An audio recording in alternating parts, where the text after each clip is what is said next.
All right, great. It looks like we're on YouTube Live now. So if you have any colleagues or anything like that that really wanted to join this webinar, but they just weren't able to get signed up and register in time, you're free to send them to our YouTube page where they can view it live. And if they have to log off or go do something else, it's no big deal. It's a little bit less interactive than the Zoom platform, which we'll be talking all about today.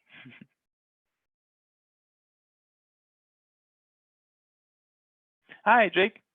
Thanks for joining us, as Claire said. And Jake, if you wouldn't mind, yeah, as Claire is saying, make sure your chats are addressed to all panelists and attendees instead of just all panelists. We'll honestly probably annoy you guys with how many times we remind you, but just for some reason, the default in Zoom is to go automatically to just all panelists within their webinar feature.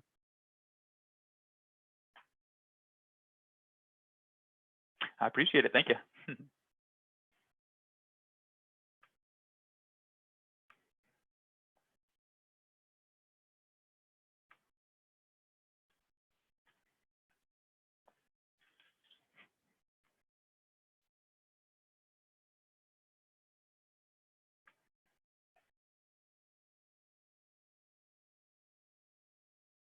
Just looking through the attendees, I see, of course, some familiar faces, but I see some new folks joining us, so it's exciting.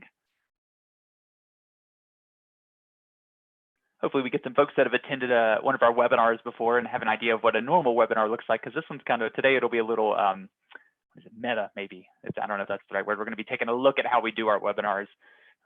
So I know I'm personally really excited, but it'll be a little bit different than normal.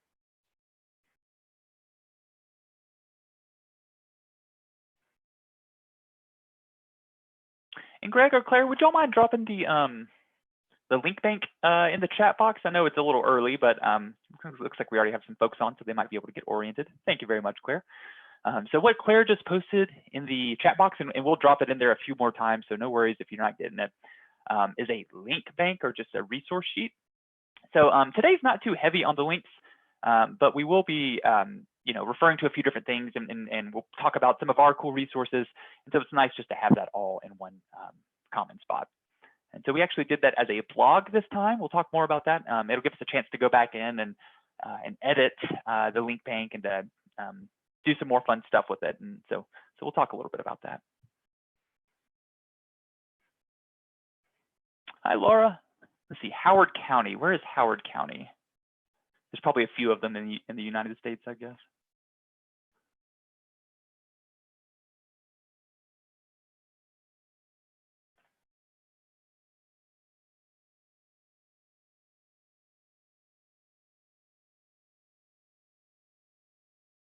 Frank, thank you for joining us. Good to see you in the chat box. And Frank, if you could change the default in your chat from all to all panelists, and if you click on that little arrow and select all panelists and attendees. Oh, it's in Maryland. Okay, that makes sense. It's hard, Frank. I know. I was saying we'll say it 100 times during this webinar, and I've been on the other end too, where I forget to do it. Hey, Amy, another person from Maryland. Very cool.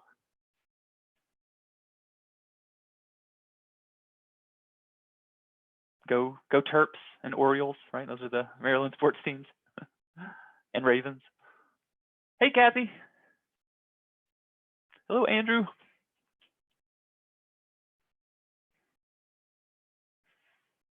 All right, we got a good crowd today. So we got folks from New Jersey, Kansas. Wait, so Chantel, you say you're from Kansas City, Kansas, not Kansas City, Missouri.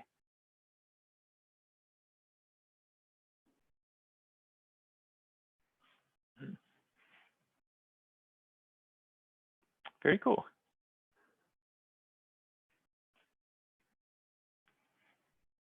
Hi, Barbara.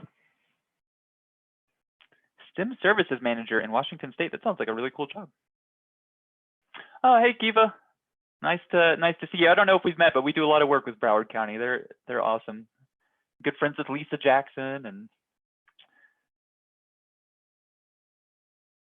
hey, Luna. I was just looking at a blog you posted not too long ago, I think. Jake. Right on, guys. So we have about 3 minutes. So I see a lot of people just, funneling in and introducing themselves in the chat box. It's much appreciated. Oh, Karen, it's your first time attending one of our webinars. That is awesome. I will say, Karen, today's webinar will be a little bit different than normal because we're kind of taking a look. Usually we're talking about fun, interactive activities you can do with your library patrons, but today we're kind of taking a look at how we do our webinars and some things that we think about and consider. So it'll be a little bit different. It was good, Luna.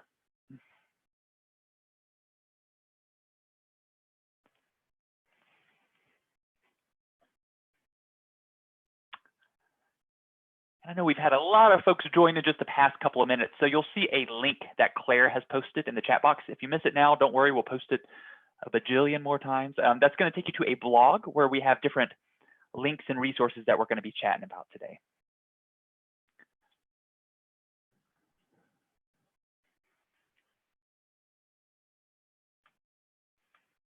Oops.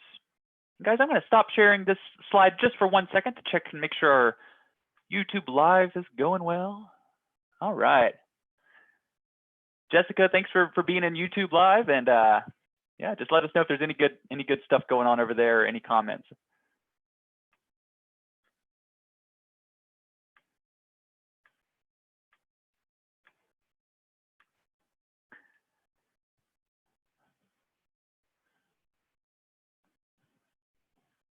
All right, and I'll say it one more time before we get started. If you are in the chat box and you're posting something in the chat box, would you please do me a favor? Where it says to, click on that arrow and make sure it says all panelists and attendees as opposed to just all panelists.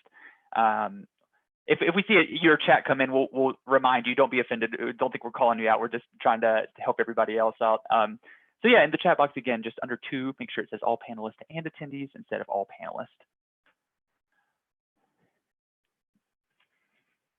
All right. Well, it's 1 o'clock. It just hit 1. I'm so excited about today's topic because it gives me a chance to talk about something I really love doing and something I really enjoy getting to interact with you all on. So today is all about how we do our StarNet webinars and just some tips that hopefully you can take from how we do our StarNet webinars. And we also really are planning to hear from you a lot. That if you've done virtual programming, we're gonna pull some tips and resources and all that good stuff from you as well. So we do have a few other folks that you'll be hearing from, or maybe you'll hear from them in the chat box. We'll get to those introductions in just a moment. I just want to take a moment on this screen. I know some of you have been on this slide for 20 minutes now, but I'm going to highlight a few different things for you.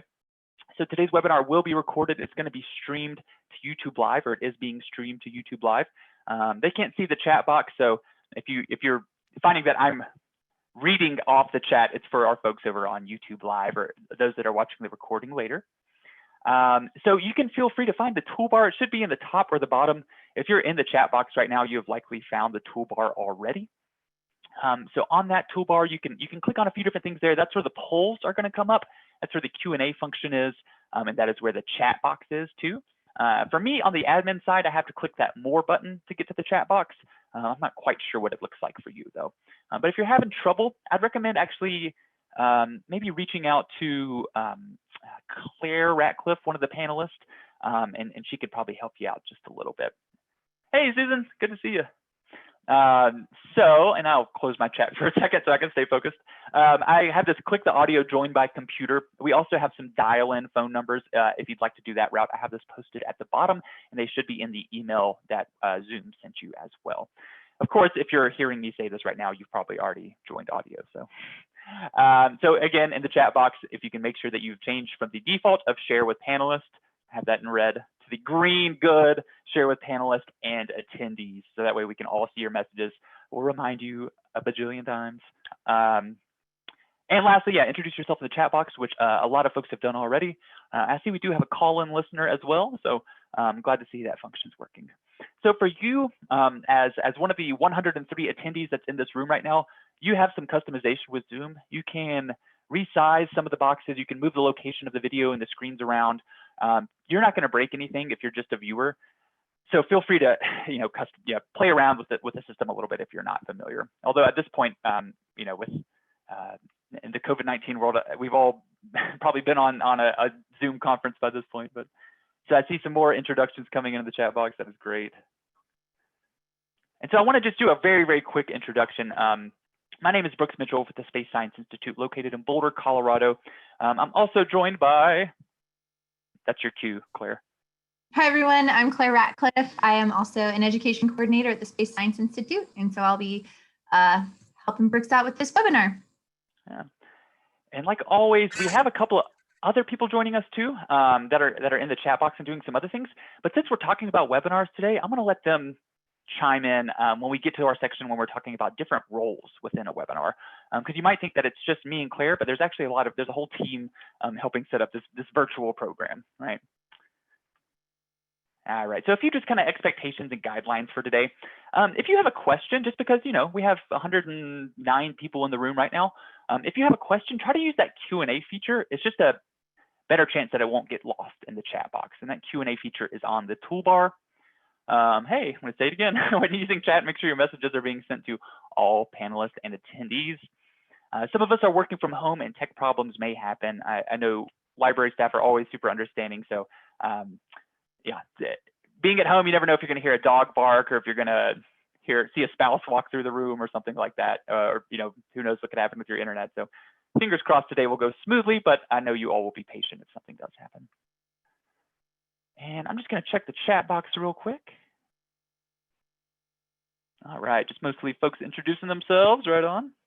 And Claire posted our link bank in the chat box, which is a great transition for us. So we're trying something new with our link bank. If you've joined us before, we'll put in, you know, a URL for a PDF that you can go and you can follow some of the links that we're going to talk about. So we were meeting and we're like, hey, why don't we use our blog feature? Because we can go in there and we can edit, we can add links that get brought up during our webinar. So Claire's put that link in there. I have two URLs. You unfortunately can't click on through the screen. I thought that the bit.ly one might be a little bit easier for you. And that's on our StarNet blogs website as well. So there's a few different ways to get there. If you're just hearing this and you're trying to remember the easiest thing, Google Star Library Network blogs, and that'll take you right there. So we'll see how this goes. I think it'll be a chance for us to kind of keep that link bank or that resource sheet a little bit more interactive. And then after the webinar, we can go back and we can find some links that are resources that you all talked about. We can plug that in there. And we can also add the webinar recording, the slides and stuff like that. So I just think it'll be a little bit easier and more interactive. All right. Okay, I want to start things out with a little poll question. Where are you currently working? Not in general, I just mean right now. Like, where are you attending this webinar from? I know that, and let me go ahead and launch this poll. All right, so I know that some folks are getting back to work right now and being able to come into the office. My anecdotal story, this was supposed to be my first day to go back into the office in, like, I don't know, 2 months, 2.5 months. So about 45 minutes ago, I went to my car, stuck my key in, and it didn't crank. So I was like, oh no, I guess I need to do this one at home too. So I'll get back in that office at some point to go water my plants. But personally, I am doing this one from home.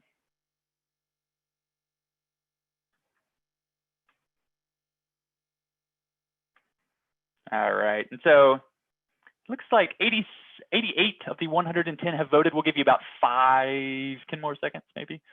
And it looks like most folks are working. Sorry if I cut you off right there, but it looks like most folks are, you should be able to see this, working from home right now.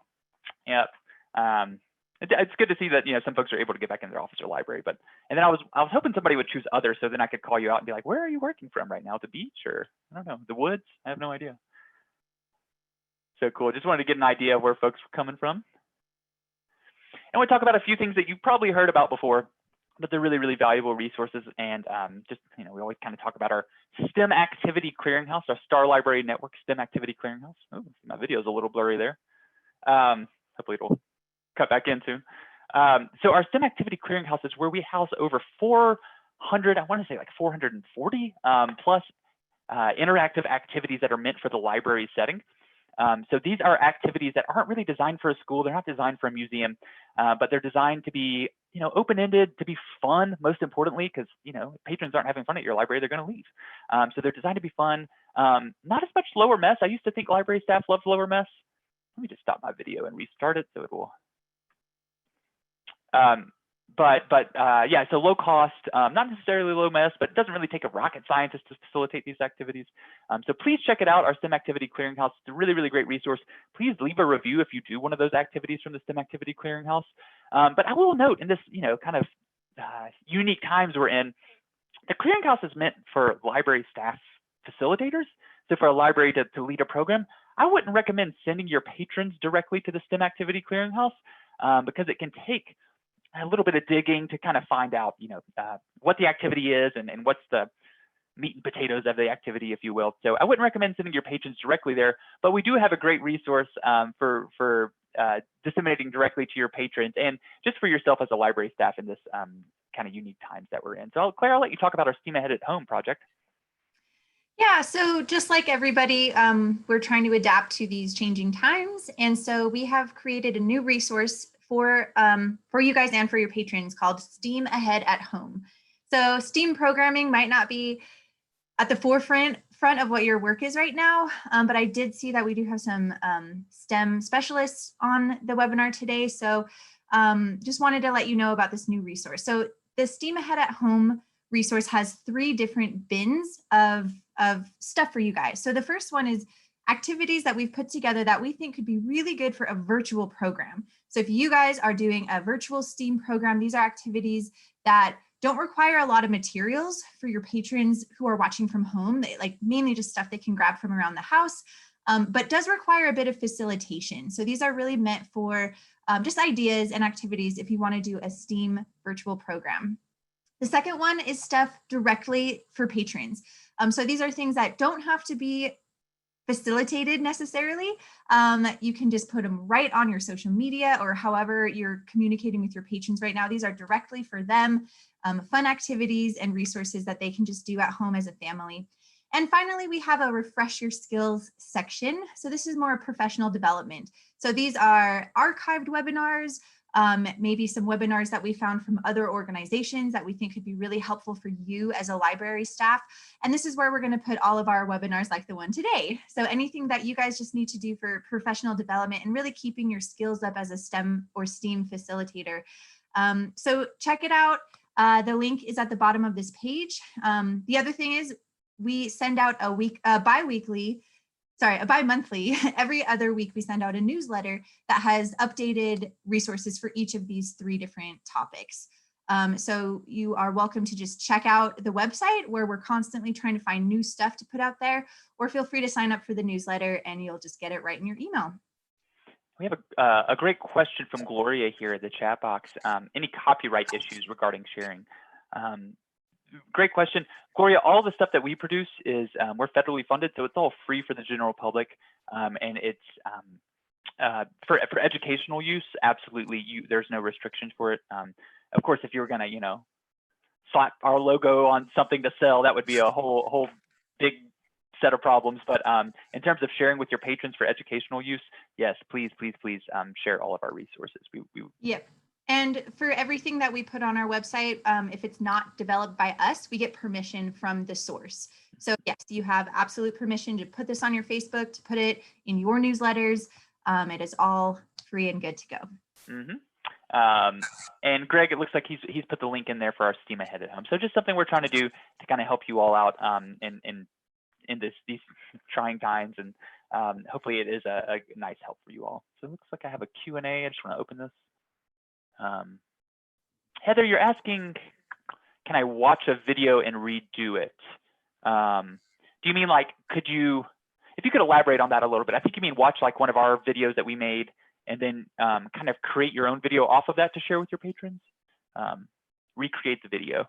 Yeah, I can't. Maybe let's follow up after the webinar on that one. I can't think of any reason why that wouldn't be bad, especially if you're trying to share it directly with your patrons. I just want to think for a second, and maybe some of the videos that we host from other organizations, that wouldn't be okay, but some of our how-to videos and things like that, you could share those directly with patrons if they are meant for patrons doing programs. But if you want to, we can follow up afterwards, and I'd love to talk more about that. Yeah, and I would say any of our previous webinars where we are doing activities and demonstrating it, absolutely. That's what we want. We want you to take our ideas and our resources and then make it your own. So I would say that's exactly what we want you to do with it. Yeah. All right. So I do want to jump into our, and actually I'm going to go to the next one first and give you a little bit of a disclaimer about today's webinar. So for those that haven't joined, most of the time we'll do professional development webinars for library staff that are focused on doing, interactive activities, ways that you can bring STEAM to your patrons in a really kind of time-tested, vetted way. So today is different. Today we're just talking about how we do our webinars to kind of hopefully give you some advice and some guidance for doing your own virtual programming, because we know a lot of library staff are doing virtual programs right now. So take some of this with a grain of salt, knowing that professional development programs are different from library programs for the patrons, but I'm trying to present it kind of in that sphere, if you will, or that lens. That's the word I'm looking for. So anyway, at any point, if you have questions, pop them in the Q&A. I do have a chunk of time at the end devoted to answering questions. But yeah, just keep in mind, like, okay, I hear what Brooks is saying, but for my program, I might have to do it a little bit different. Just keeping that in mind. So I'm going to launch these poll questions while I think Claire is going to talk about them. Yeah, so this is kind of a two-part thing. We would love for you to answer the polls, but also elaborate in the chat. So the first question is, have you led any virtual programs before COVID hit us? And Claire, I don't think I can launch them all at the same time, so we'll do each one individually, and we'll give them about 30 seconds to answer. Sure, and if anyone, it seems like the majority of you have not. So that's great. I think hopefully you'll gain a lot from this then on how to do a virtual program. Those of you who have, I'd love to hear what topics you did, maybe how it went. If you want to elaborate at all on your experience leading virtual programs before all of this happened, if you enjoyed it, if it was fun, if you preferred it over in person, just any elaboration we'd love to hear in the chat. And I'm going to go ahead and end that one and share the results for everybody to see. Pretty strong. Most people had not done virtual programs. About 90% said they hadn't, 10% said they had. So let me go ahead and launch that other one. And Heather says in the chat, I do DIY STEM videos from home with items you probably have in your house. Baking soda, vinegar, rocket balloons, hovercraft. Awesome. And yeah, our second poll is, have you led virtual programs recently? So maybe this is something in light of our current situation that we can't be face-to-face in person with people. Maybe this is something you're starting to do. Looks like a lot more of you are venturing into this virtual world. And again, I would love if you have an anecdote, an experience, please share in the chat. We're all in this together and we're learning from each other. So, if it was terrifying, if it was totally outside of your comfort zone and that's, you want to learn more, I'd love to hear just your thoughts on having to make this pivot into the virtual world. Oh my gosh, I'm just seeing a Lego Club Facebook Live. That sounds awesome. Great. And Heather just dropped a link for ideas for virtual programs, so thank you. Okay. I see some folks commenting on them being pre-recorded versus being live. And that's a question we'll get to, I think, in a couple of slides. Mm-hmm. A rocket launch party. So I'm seeing something hard to manage 300 people in a chat. So much going on in Zoom to manage. Yes, absolutely. We'll talk a little bit more about that. And Lauren saying, I don't have the luxury of working with other people to produce videos. That we'll get into that too later, just how it can be very helpful if you have other people. Yes. And Claire, I'm going to go ahead and launch this last one too. And so it's kind of a chronological sequence here. Are you doing them in the future?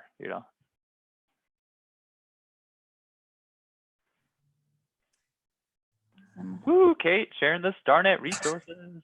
I hope Juno is appreciating them. Ooh, I like Susan shared that they are doing a nature notebook, short videos posted on their Facebook page. Bird viruses, spring flowers, now working on bird watching. That sounds awesome. So Claire, I'm seeing these results come in for the poll. Pretty strong in one direction. Do you think we should go ahead and share those? Yep. All right. So over 92% of y'all said that you are planning to do virtual programs, which gives us a great idea of the landscape of what the library world is looking like. And then some of you said not sure. And I know, yeah, it's just kind of crazy times, and we're all kind of trying to figure out what to do, what to help.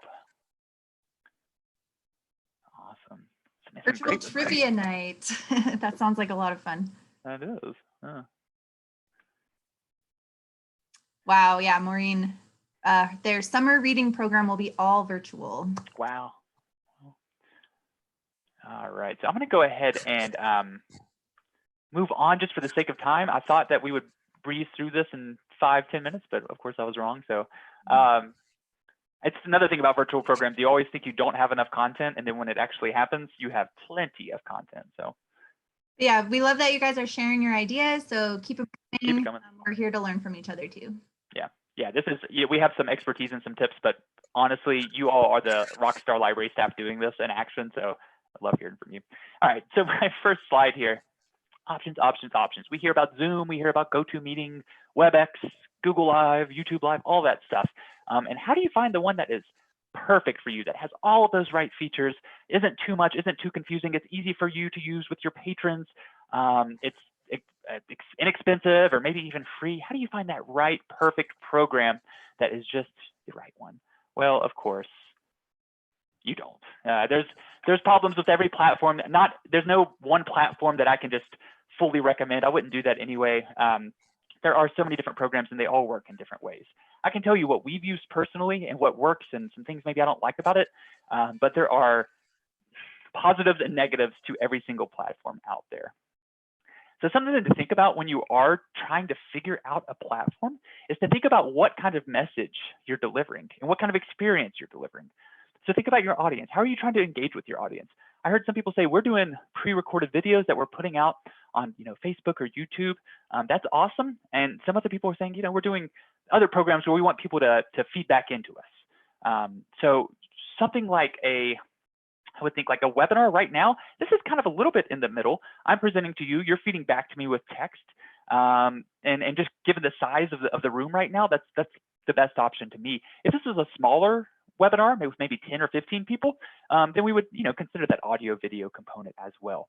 So just thinking about that delivery method. Is it one-way delivery where you want to put out a product, you want people to comment on it, or not even comment on it?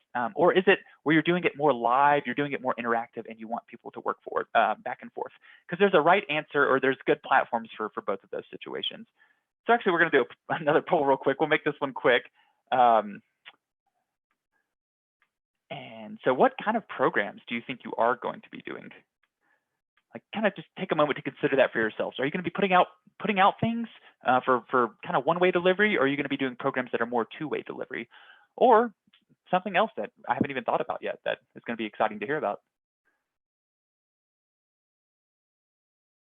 And of course, I know that you might do some of one and some of the other, and so I would say in that case, pick the one that you'll probably do more of. Both.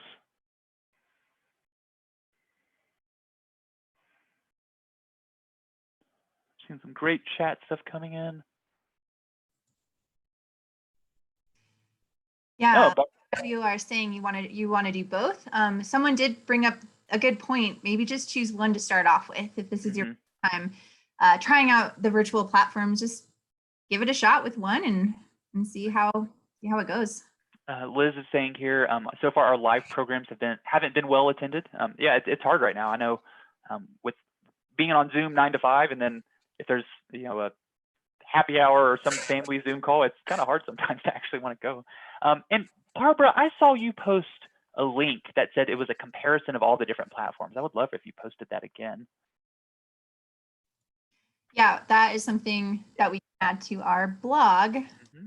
And see, Donna, yes, we will be saving the chat, and we'll post that in the blog and in a follow-up page.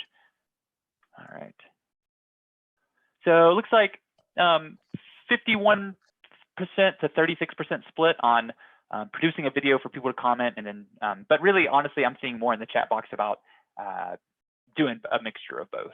So, and Brittany says, I've seen a few places do scavenger hunts and trivia on Facebook Live and Instagram Live, where the first correct responses get their names added to a hat. Winners get chosen at the end. Very cool. Kate says, I chose other because I'm not sure what we're going to do. We tried recording some videos and it took a lot of work and not a lot of people watched them. I know that feeling, Kate. Video production is its own beast.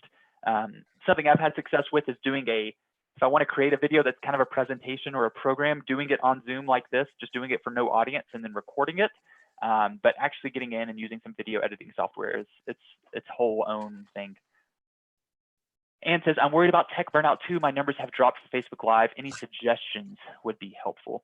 And something to think about, that tech burnout, that Zoom burnout and Zoom fatigue, that's happening for people that are on Zoom or on this software all day. There's some other, patrons or families that might have different jobs that are, they haven't stopped, they haven't gone to a virtual platform. So I guess just think about your audience. And if your audience is, you think people that are on Zoom all the time, then maybe time to think about a different model. Okay, so let me stop this one. Keep on going. So I just want to give you a little bit of advice on finding that right platform. So just do the research ahead of time. So carve out time to play around with the different platforms. Think about what you need. Think about what you want, whether that's chat box interaction, whether that's not having people have audio or video. If you're doing bigger programs, you don't want everybody to have audio and video because that is just a complete mess. It's really hard. And then once you have a free trial, invite your coworkers to do just like a meeting on that platform and set aside a few times to play around with some of the usability features. Don't do an actual program on a free trial because there's all types of limitations like time limits or capacity limits. Down here, I also have understand this idea of a webinar versus a meeting. In the two systems I've used, so Zoom is what we use now, and we used to use something called Adobe Connect. They had a webinar functionality, I think Adobe did at least, that was a good bit different than the meeting functionality. So the meeting rooms were smaller, and they had different, gave participants different video capabilities to use audio and video. So again, I'm not here to tell you, we use Zoom right now. I like a lot of features of it. There's some things I would like to change. And I'm not going to tell everybody out like, oh, you need to go download Zoom to do your programs, because there are a lot of good options out there. All right, we'll do this other poll. I'm laughing because I think I put like 8 or 9 polls in this presentation today. And we'll make this one pretty quick. Which of the following platforms have you used for conducting virtual programs? And really, I'm just interested in that other. I already saw some stuff coming in the chat box. But if you use something that we don't have listed on here, we would love to hear about that so we can add it to our resource sheet at the end of the webinar.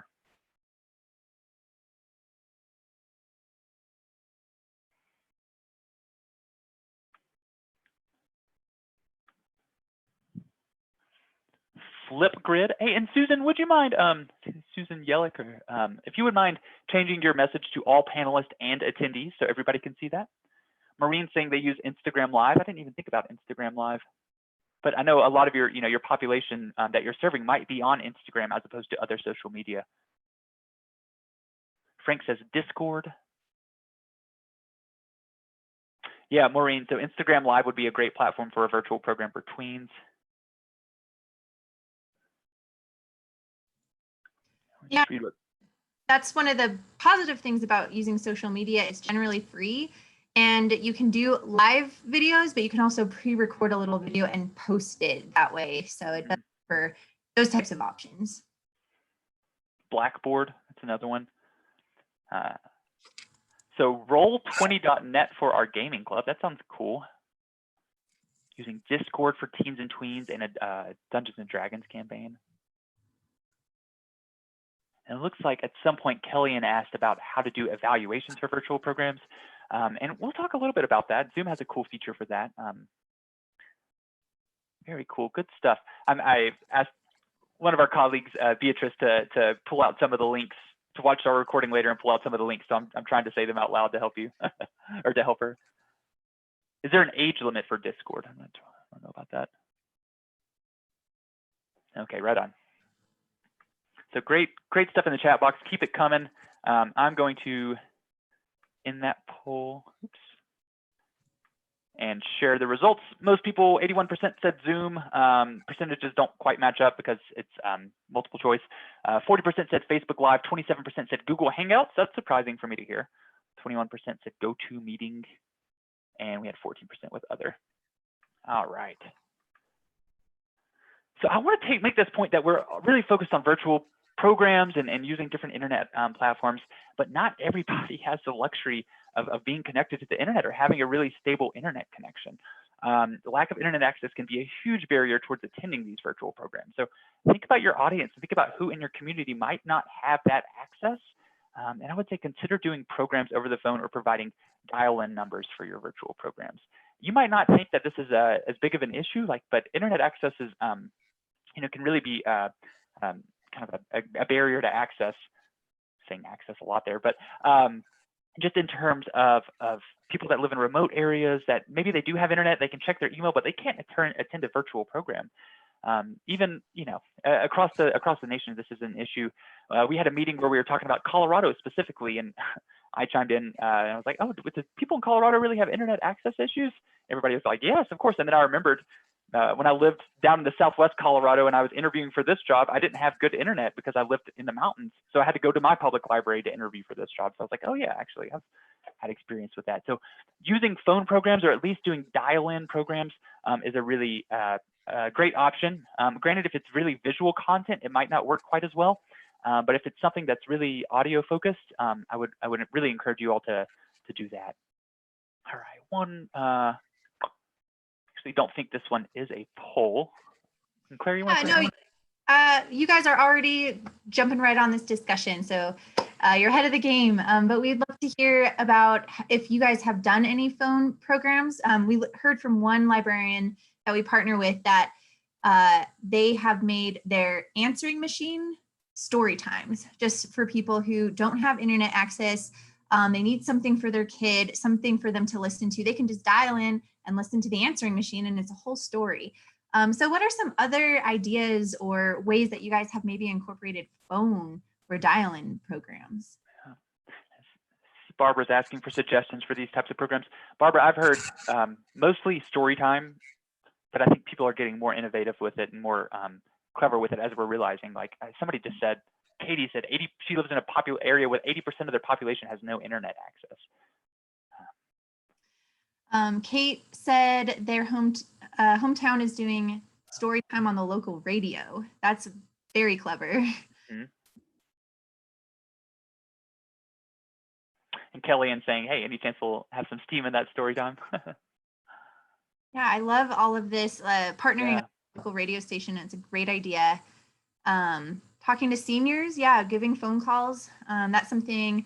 My mom's not a librarian, but for her church group, she's been calling people who can no longer go just to check in on them. So yeah, just using the phone the old-fashioned way is a great way to especially engage your older patrons. And something to think about too is providing dial-in numbers for your regular virtual programs. And I'm seeing that some people are saying that requires a paid subscription, but it is something that to me is worth it. If you have even only 1% of your population might not have internet access, then that's still a huge percent that you can reach with these phone programs. But of course, I know budgets are always tight and everything like that. Certainly understand that. And Maureen brings up a really good point about privacy concerns. So keep that in mind and make sure it's an elective service. Mm-hmm. Yeah, Kellyanne asking if anybody's had success with that dial-in option that comes with the paid Zoom. Personally, my experience is it's great to have just in case you never know when Claire, you've had this where we're jumping on a webinar and your headset stops working and you're like, oh gosh, I got to connect somehow. And just to have that phone number to call is really easy. So Heather says, I've used it successfully, but as a user and not a host. So my perspective as somebody that hosts these webinars, I haven't had any major issues with people logging in via phone. I saw somebody was on via phone earlier today, but I'm not sure if they jumped off. So it's been easy for me, but again, that's my personal experience, and our system might be a little bit different than yours. Oh, using Zoom dial-in for remote reference. Dial-in has helped with our church services. Many of our seniors need that. Absolutely. Yeah. All right. Well, I'm going to keep on moving along. Just something to think about. And Ruma, if you wouldn't mind putting that, Ruma, you're talking about toll-free numbers, but only I can see that message. Would you make sure that message goes out to all panelists and attendees?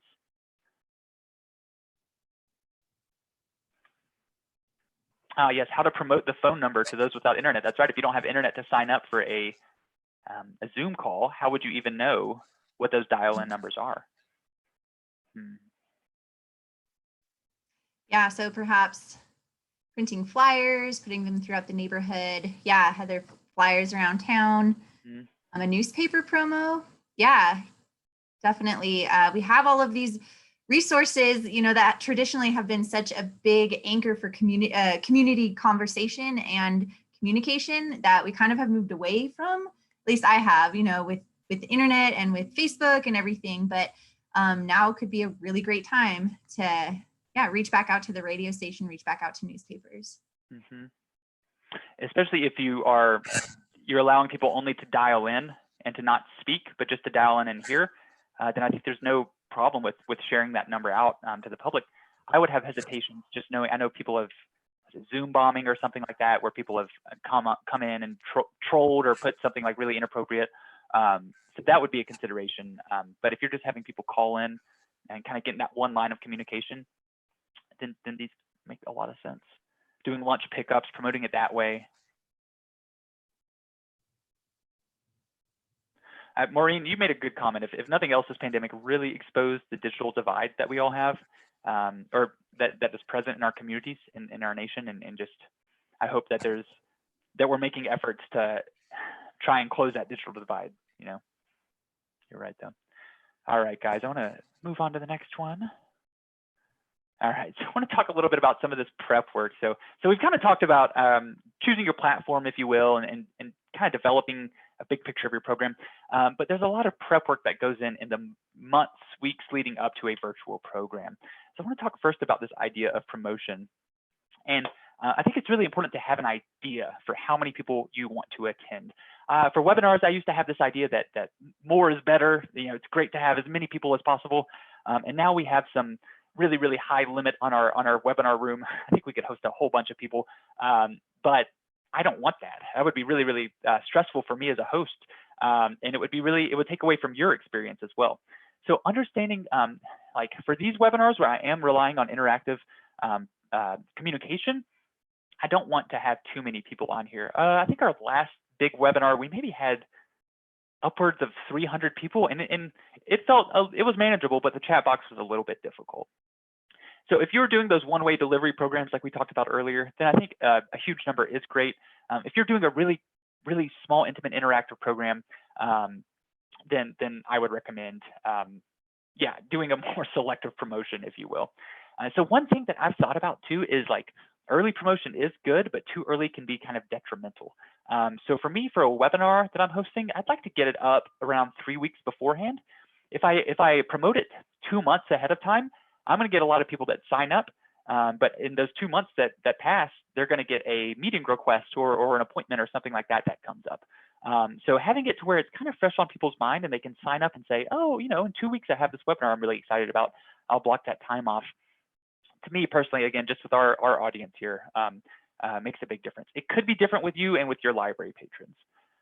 So I have down here thinking about your program length too, and this is different for me. I can generally keep my audience engaged for an hour, but my audience aren't, you know, 8- and 9-year-olds or whatever. So we have a really different audience.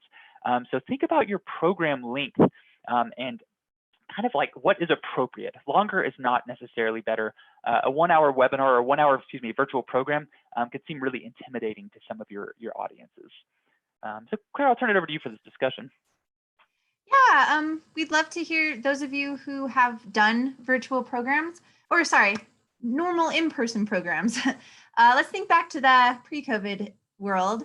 How far in advance would you generally start promoting your in-person programs?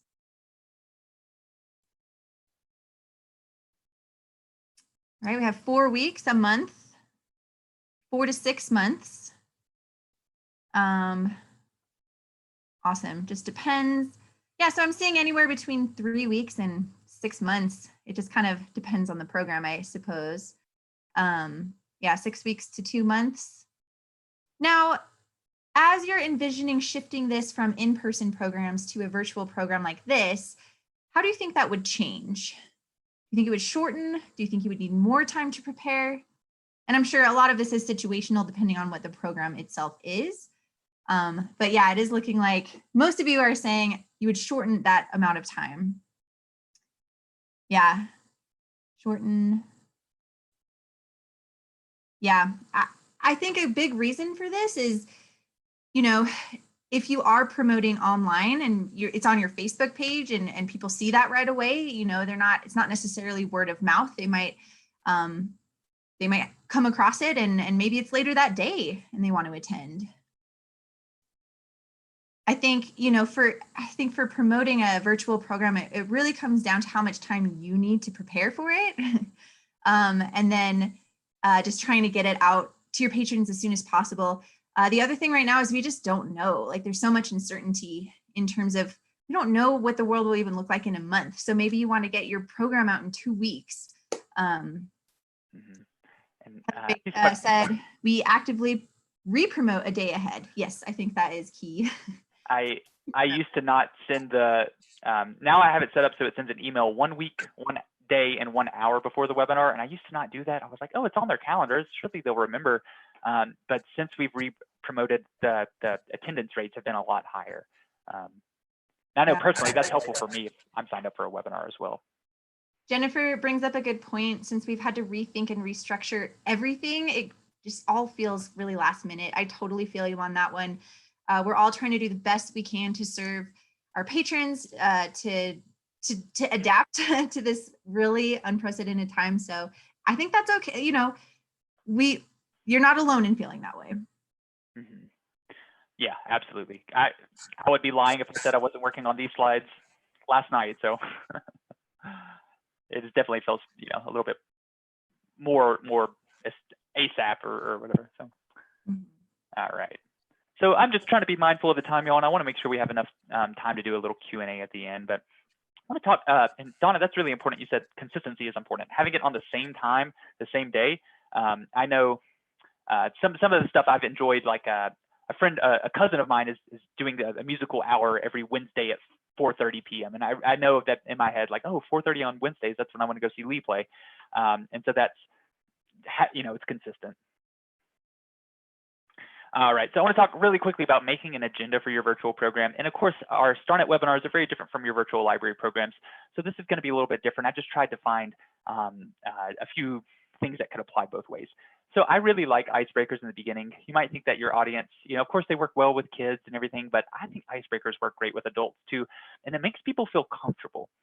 When you log into a virtual program or a webinar and you don't know anybody, you don't know if you're doing anything right, just to have something really low risk to participate in, as something as simple as what's your favorite season, or what's your one superpower be? And that gives people a chance to be like a little silly almost even. So I'd really recommend starting with an icebreaker or throwing in an icebreaker somewhere in the beginning of your program, just to make people feel comfortable, or to give them a chance to stop and reflect and be like, okay, this is a place where we're going to be talking.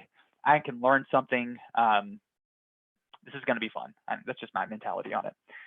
So I have, if I can change my toolbar here, polls and discussions make things more interactive. I really think discussions, for me personally, with what we're doing in terms of professional development for library staff, I have to have library staff speaking up and talking.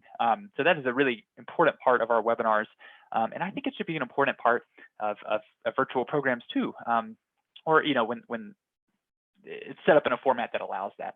I think patrons learn the best when they're reflecting on their own experiences and when they're hearing about the experiences of others. So that discussion piece is really, really important.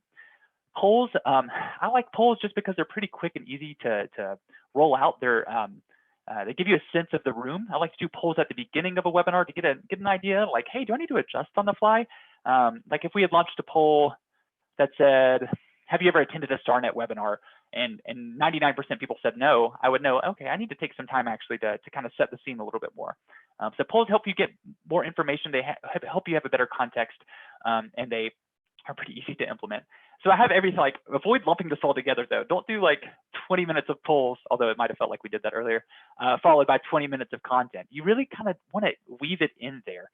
So I like to do, you know, an icebreaker at the beginning, a poll pretty early on. And we used to do more, okay, the last 30 minutes are going to be discussion, but we really try to kind of weave that discussion piece in, because you never know who's going to have to log off or who just kind of reaches their mental capacity, and doesn't have any time to, you know, by the time the discussion piece comes around at the end, they have to log off and go do something else. Let's check this chat box real quick. All right. And I wanted to see if anybody had any other ideas on ways to keep your virtual programs interactive. I've done some really fun stuff with like a, oh, sorry, Claire, I totally, I was supposed to hand this over to you. No worries. So yeah, there's, you know, some things like word clouds, and we've done some sticky note upvoting things. And now I'm going to turn it over to you, Claire. Sorry. No, that's pretty much it. We want to hear if you guys have attended anything that had a really engaging function. Like he was just saying, polls are a reason why we love Zoom. But there are all kinds of other platforms out there, even ones that aren't embedded in a virtual program, but things you can use like virtual sticky notes, where you can ask a question, and instead of people chatting in the chat box, they can click a link and type in a couple of ideas that show up on a little virtual sticky note. And that's just kind of fun. It's a way to just switch it out a little bit so you're not always looking at the same thing.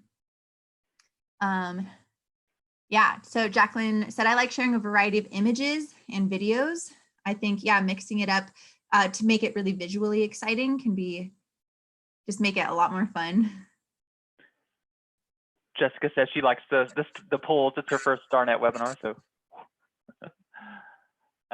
Sharing a variety of images and online video.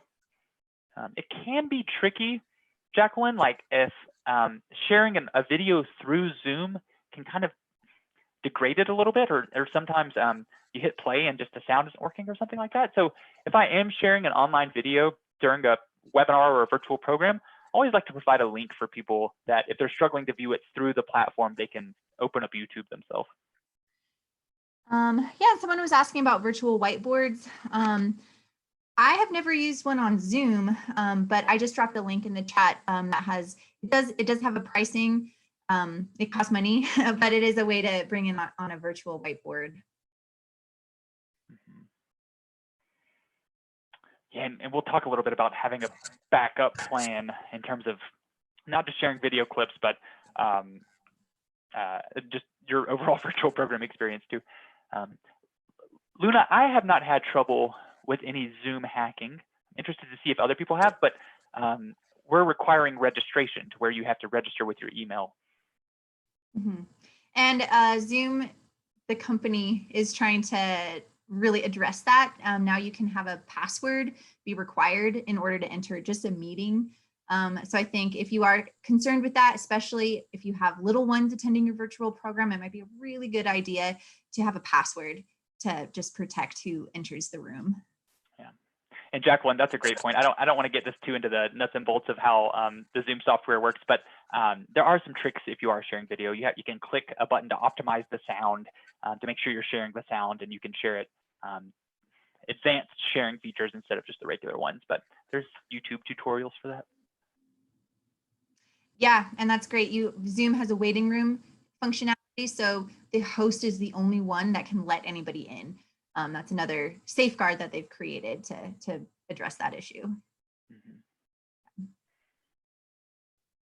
Have a waiting room, which the host then allows each person to enter. Yeah, I personally, I will check our registration list beforehand. I think it just asks your name and your email, and I just look for anything fishy on that, and would kind of be also have somebody that is willing to participate in the chat box and willing to let me or Claire know if we needed to kick out anybody. I've never had to kick anybody out. And so, yeah, we'll get into roles and responsibilities in just a moment, but yeah. All right. So I want to talk really quickly about slides, and this is something for conference presentations and for virtual programs. Just a few quick things. They're great for helping you set up your presentation and keeping your flow. I like to make an agenda, but then as I'm making the slides, I can kind of go back and forth a little bit. It's kind of, they go hand in hand. But of course, your slides shouldn't be a focal point. They should provide little bullets of information for you to talk around. Really, I'm hoping that you're hearing the words I'm saying and that you're not reading the text on the screen. So just some considerations when you're doing slides: make the text volume pretty low. Make sure the text is readable against the background. If there's any learners with visual impairments, you want to make sure that the slides are readable to them. I'm not going to go down the 508 compliance route with this because that's a total other topic. But just something to keep in mind that there might be people with visual impairments that are viewing your webinar. Lastly, simple is better. Trying to put too much on a slide is just hard to read.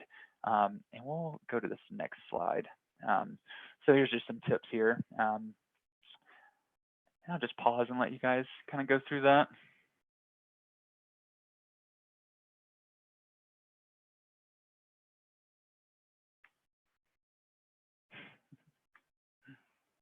So I'm just kidding. That's way too much text. That's hard. You don't want to read that. If I come to that on the slide, I'm not going to read that. I'm going to just wait to hear what the other person says. And if I do read that, it's going to be way distracting than what the person is talking about. So really, really avoid long paragraphs like that. I honestly, not even using complete sentences is fine. Just small little bullet points that give you kind of that spur of like, oh, that's what I'm talking about. And when your patrons are looking at them, they can make that connection. All right. See, somebody says Death by PowerPoint deals with this issue and is funny though. True. Donna, is that a book or a video?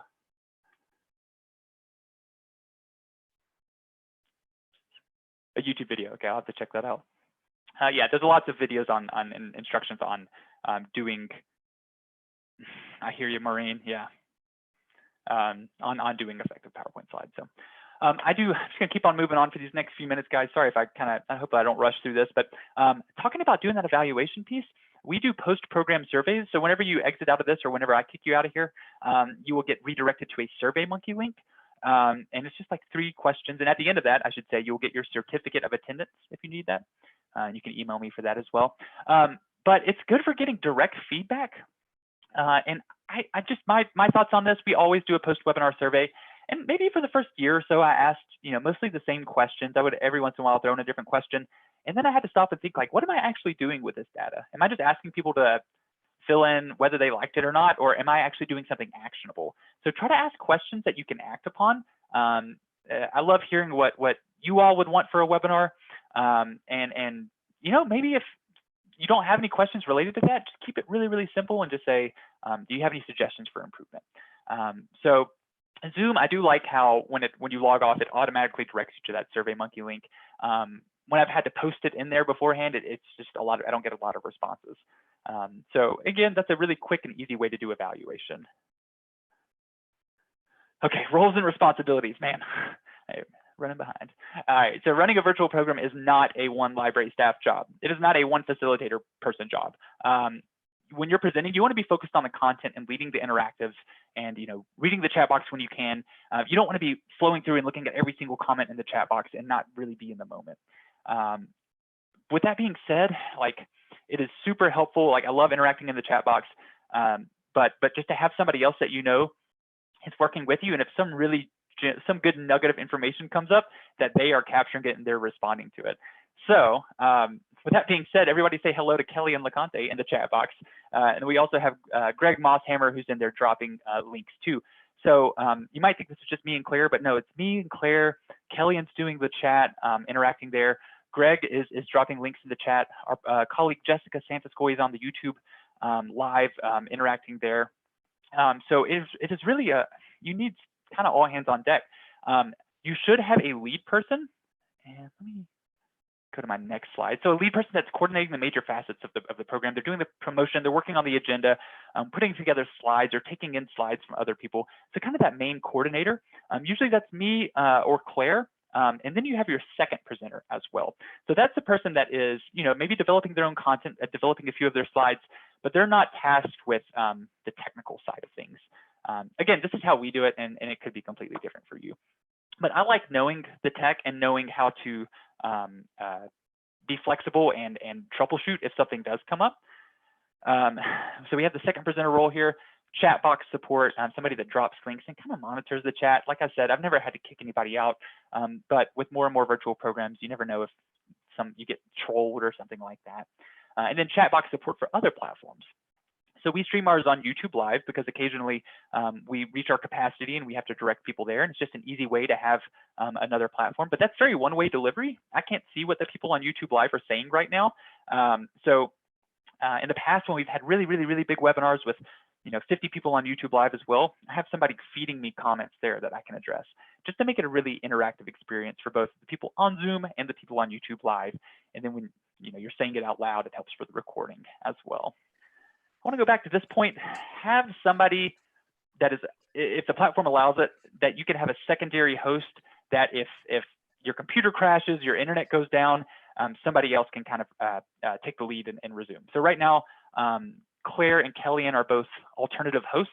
So let's say my internet just cut out, my computer died, Kellyanne and Claire would be able to pick it up from here, or at least while I'm trying to get myself situated.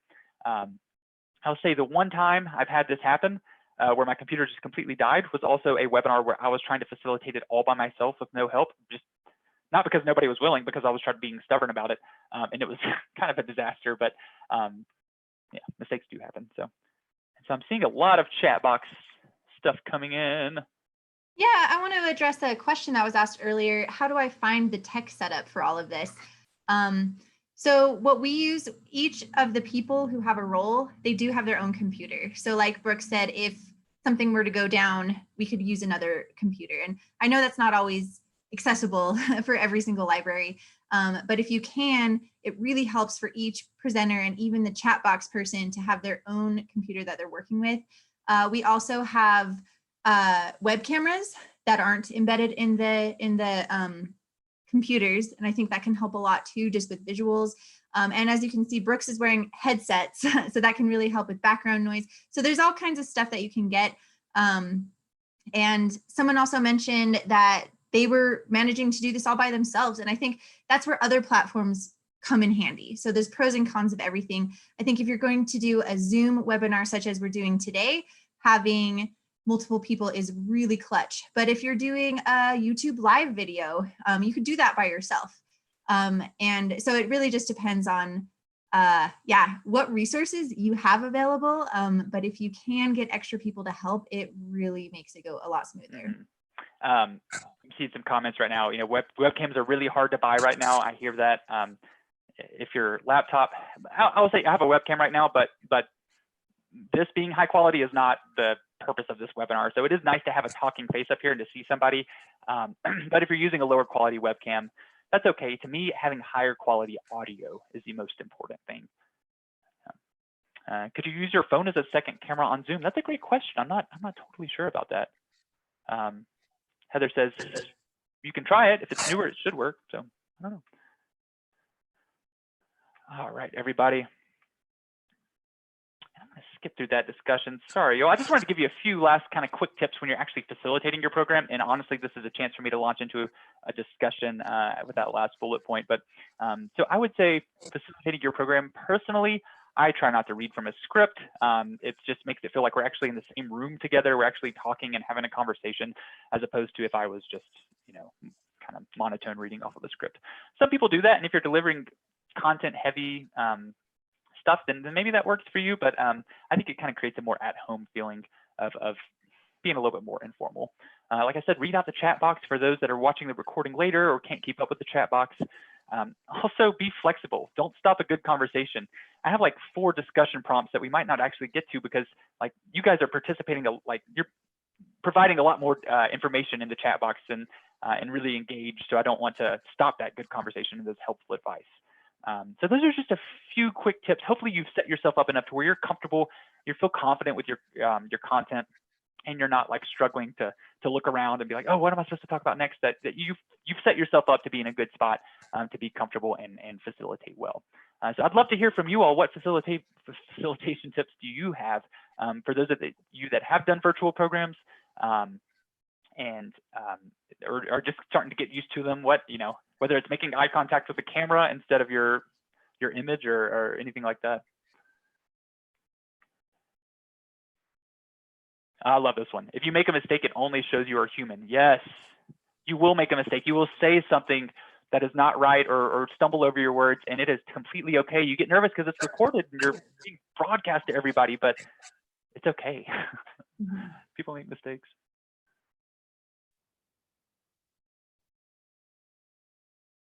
Yeah, some people are commenting on yeah, the benefits or the cons of writing out a script. I know the very first time I did a webinar with Brooks a year and a half ago, I totally wrote out a script just because I was nervous. And I ended up not even using it. But sometimes it can help, you know, just to get your thoughts down, being like, these are the points I need to hit. But yeah, you don't want to be a robot just reading something, looking down. It's hard. Virtual facilitation is it's just very different than in person. You don't have the same body language communication that you get in person. So you have to be mindful of, yeah, how you're responding, how you're using your own body language and faces. I like this too, practicing beforehand. That can really help. Yeah. And Jennifer, if you want to share that comment with everybody, it's just going to the panelists, but Jennifer is saying practice beforehand in a mirror. I've started a webinar, or you know, while it's still kind of in the waiting room, by saying like, "Hey, you're going to see me talking. I'm not accidentally on mute. I'm practicing." You know. Yeah. And, definitely. Jacqueline has a good point. Experiencing this from the attendee side has been really helpful to see how the interface looks. I really recommend finding as many webinars as you can that you have time to just check it out and see how different presenters are. And you'll start to notice things that you really, really like, that you really enjoyed, or things that really bothered you. And that can really help you figure out what type of facilitator you want to be.